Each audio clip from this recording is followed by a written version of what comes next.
Josh Graves, and I'm co-author of Heaven on Earth with Chris Seidman.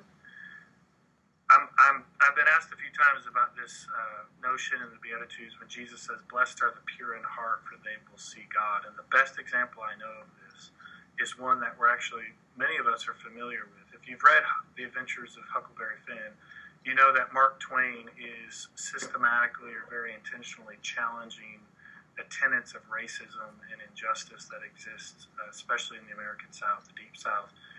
Huck Finn has this critical moment in which he is wrestling with what he knows to be true in his head, but what he feels to be even truer in his heart.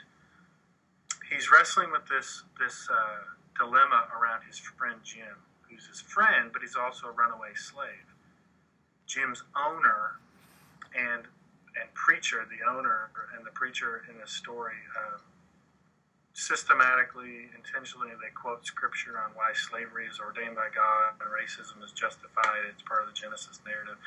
But Huck Finn, in his travels, comes to know Jim really well, and he has this moment where he looks at Jim and he says, my paraphrase, "If that's what it means to be religious, I'll go to hell then.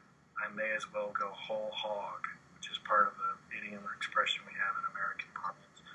And so what Huck Finn is doing there is exactly what Jesus is saying, is it isn't about doing, it isn't about believing. First, it's about seeing, it's about the imagination.